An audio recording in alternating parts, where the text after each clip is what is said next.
Welcome back. So today was a high symptom day. If you're new here, I have a condition called POTS. And some days I'm on fire and I'm moving and everything's great. And other days, not so much.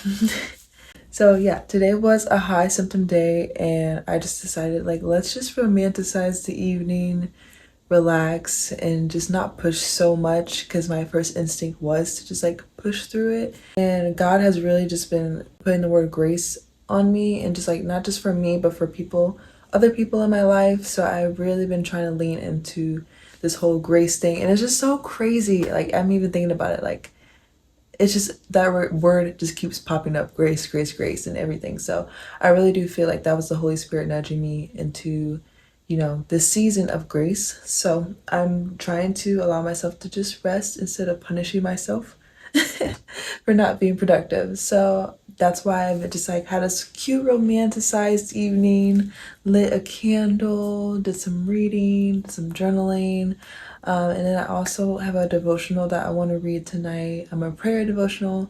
And then there's also just some cool devotionals on Substack that I've been reading.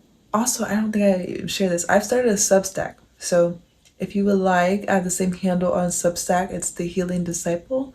And I've just been posting some of my writings there, and I've been really loving it, and I would love it if you guys want to check it out, but no pressure. So yeah, but yeah, I also think I might check out a devotional there to end out the evening and just allow myself to chill for the next day and for the weekend. I do think I'm supposed to get pho with Renee. We never really picked a place, so I'm kind of just waiting on her to share the time and location, and then I'll meet with her on Saturday. But other than that, I think I'll just allow this weekend to be an open weekend full of possibilities. Maybe I will go do other things. Maybe I won't do anything. Oh, I keep closing my eyes because another weird symptom I know when I'm in a flare is when my vision gets blurry, and it my eyes are really hard. It's hard to see, and I squint a lot. Sometimes I just close my eyes to relieve myself of the squinting. So if I'm squinting and closing my eyes a lot, that's why. I'm not necessarily tired. I just my vision is just weird. But yeah. And I'm not wearing any makeup right now. I do my eyebrows every single day. I don't know if you guys know, but I do my eyebrows every single day. So this is my actual face. And the nightgown makes another appearance, and I make no apologies. I've mentioned it, guys. I am an outfit repeater, and I mean it. I will wear an outfit to the ground. I will wear an outfit until it rips, until I grow out of it or anything, and then I'll donate it or I'll stop wearing it. But until then, these outfits will be repeated. I think we'll just have to get used to it on this channel. I'm sorry, y'all, but I'm not really. But I hope you guys are doing well. I'm so excited to do another vlog. I'm really enjoying YouTube. I'm really enjoying making these vlogs. And just showing you guys more of myself, trying to be more open with being myself on here. And just, yeah, I really love it. I love connecting with you guys. And oh my gosh, I've gotten a couple comments here and there, and they're so sweet. So thank you guys for those who do comment. It makes my day. It really does. I always tell my husband, show my husband, look what I got. It does make me happy, so thank you. But yeah, other than that, I think I'm gonna go lay down and kind of just close out the rest of this evening, and then hopefully, prepare myself for a successful morning tomorrow.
As you can probably tell, I had a really nice and calming morning routine with my nice hot cup of coffee I make for myself every day, and it was just a great way to set the scene for the new day.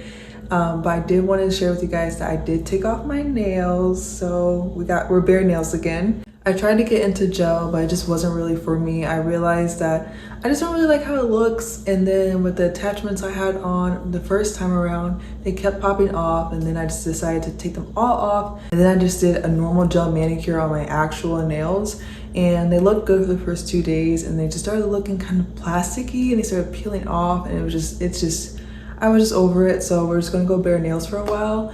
And I've just told myself, like, you know, if I do desire to have my nails done in the way that I used to have them done, I'll just go get them done every once in a while at the salon, but not every month like I'm used to doing, just to give my nails a breather and just save money. I really don't need to have my nails done every single month. But yeah, so we're bare nails again, and I'm loving it. And I just kind of want to also give you guys some updates on some of my cozy hobbies that I've been doing. I don't color as much as I used to, but I have been trying to get back into it for more of like a calming and relaxing hobby that I do for myself, especially when my days are busy and stressful. And I got the cutest coloring book from my coworker, and it's just like a coloring book with like animals and just beautiful like nature scenes. And I've been working on this one. Yeah, I love it so much. I think it's just the cutest thing. So I did some of the strawberries, and then I want to also color the chipmunk in later. So I actually might do that this weekend, but it's just like the cutest, like, it's the cutest thing. I actually think this is like probably my favorite coloring book. I do have another one that's like the cozy, okay, it's like cozy higgy hige. If you know, you know. I actually don't really know how to pronounce it, but yeah, this is just so adorable. So I'm gonna do some more coloring this weekend. What I love to do is I love to like have either music playing or like a video going, and just like kind of just being in my pajamas under a blanket and coloring, and then like having maybe like a candle and some tea. Like that is just ideal for me. It's one of the best relaxing activities I do for myself. And then if you're like someone who watches my videos regularly, this is like my everyday travel journal. I usually try to take it with me everywhere I go, just so I can like document things or like write down my thoughts or just do some reflections. I don't do as much of a stream of conscious journaling as I used to, only because I don't want to feel like I have to, as if it's a task, like every day I wake up and journal. I'm not that type of journaler. I just journal like more intuitively whenever I feel like something's on my heart that I want to talk about, something that I want to document, something that I want to reflect on, or just notes, especially in like counseling. I do Christian counseling. There's something that my therapist shares that I want to write down, or like in my Bible study groups, there's something that happens there that I want to write down, or I'll just do lists.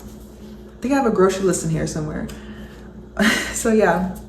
Like I have one with like a forgiveness tool and like this like sketch of a fountain that because I'm not a great drawer at all, so I just like stopped, and like my Friday to-dos, and then like little actual prompts like what do I lack grace for myself.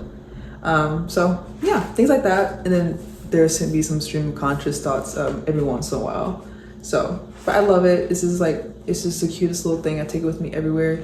And then my most recent little journal entry I did was just my journey of creating healthy boundaries. So I have very weak boundaries, and I'm learning to strengthen them and make them more healthy, but just making sure that it's just a healthy, like, you know, balance of no's whenever I know something is outside of my interest or not good for me, or just something that I've really been capable of providing at that time. And then not seeing conflict as a negative thing. I usually avoid conflict at all costs. I'm really just, conflict makes me horribly anxious. Like I'm shaking, I'm trembling. I'm not okay with conflict, so I'm just trying to learn to like see conflict as a healthy thing, as a tool to grow, like whether it's grow in yourself or grow with the person or grow with your community. So yeah, I'm trying to see the positives of conflict rather than always running from it whenever I can. And then being able to stick with and defend my beliefs and values in the face of opposition. Now that one stresses me out quite a bit too. I feel like, honestly though, when it comes to like faith, like theological talks, I don't shy away from that as much. I do feel like I'm more brave in that way. But maybe with like other things, I feel like if it's something that I feel like I don't want to be involved in, I don't really want to talk about it, I probably won't discuss it as much, or I will back off my opinion if I get too much opposition, things like that. So yeah, I'm learning to have healthy boundaries and just being okay with saying no, sticking to my beliefs, things like that. And yeah, hopefully me having healthier boundaries will help make me a healthier person and being a better servant for my loved ones, for my community, for myself, so for God. So that's what I'm just hoping for with this healthy boundary journey. Just want to be a healthier person overall. That's kind of just like my journey, especially with journaling and just some things that I've been learning along the way in my 20s. Those are like my little crafty, cozy hobby updates. And then hopefully today after the gym, I can stop by and get myself a matcha. I've been craving matcha for a while, so I would love to do that. And then I'm also needing to go to World Market to get myself another thing of the room spray. I am now out. I think last time in my vlog, I was talking about how I didn't get it because I wasn't out yet. I am now out of it. So that's gonna be kind of the things for this afternoon. Not very much planned, but still excited for it. So yeah.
Hi! It is a couple of days later, but I wanted to hop on and kind of just share with you guys my thoughts surrounding Jane Eyre. So this is actually the retelling or the adaptation of the original writing by Charlotte Brontë. So the story is the same, the characters are the same, nothing's really changed, but the writing's written a simpler way, so that younger audiences can actually be able to understand the classic. So I actually did not intentionally get this version. This was the only one they had at the secondhand bookstore, and I really wanted to read the story, so I just got it. And I just felt like even if it's not the original writing, I just want to at least understand the story and be able to experience it with the rest of, you know, the Brontë lovers out there. So I read it, and oh my goodness, I loved it so much. I felt like I really just enjoyed the story. This retelling is a really quick read, and it also has pictures in it. So I really love that aspect of it. I felt like, I don't know, I also really do struggle with imagery sometimes when I'm reading. So especially with descriptive language, I really don't prefer books with a lot of descriptive language, only because I struggle to actually see a full image. So if you say like a person has like brown hair and they're long and lanky with a specific strut in their walk, like that's gonna go over my head, because that's not really what, I can't really picture that.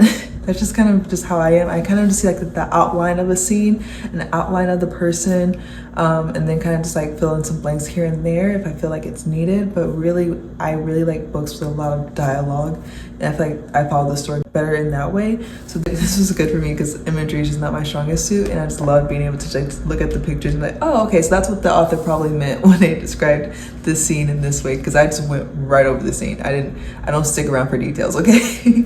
So it's funny because I've always been like that since I was a kid. This is even another tangent. I don't know if you guys were like me when we had like story time growing up. I also have ADHD. I have ADHD and ASD, so it's like ADHD is what I call it, and what most of the neurodivergent community calls it. So I have ADHD, and during story time, like in elementary school, I never was able to follow the story. I never understood what was going on because I was distracted, and I couldn't really imagine what the teacher was saying. It was like I was not enveloped in the story. The only time I can be enveloped in the story is if it's in my hands, printed, and you know, I can like really focus. So it's a little bit of a tangent, but yeah, that's why I like this book a lot, because I was able to get the full story, able to connect with the characters while also not being worried about maybe with like Victorian language, not understanding that, and then maybe too much descriptive language, because I feel like a lot of classic novels have a lot of descriptive language and it's just not my strong suit. I'll be humble and honest in that. I'm working to get better at that. I'm trying to grow in that so I don't like avoid books because they're descriptive. But I just know that's always been like my weakest point when it comes to my reading. So I love reading, and I feel like if you're like me in that way, you would like this one. It's the Usborne Classics Retold. So if you're like me in that aspect and you want to read the classics without having that barrier of a lot of descriptive language or Victorian language, I would definitely recommend this one. But yeah, I think because I loved it so much, I gave it 5 stars because I loved it so much and I found it so entertaining and I connected with Jane so well. I felt like there was a part of me that connected with her. 5 stars, really loved it. I would recommend it. So yeah, if I don't end up filming anything else, I guess this is my goodbye here. Thank you guys so much for watching this vlog. I had a lot of fun filming this one, and I will see you guys next time. Bye.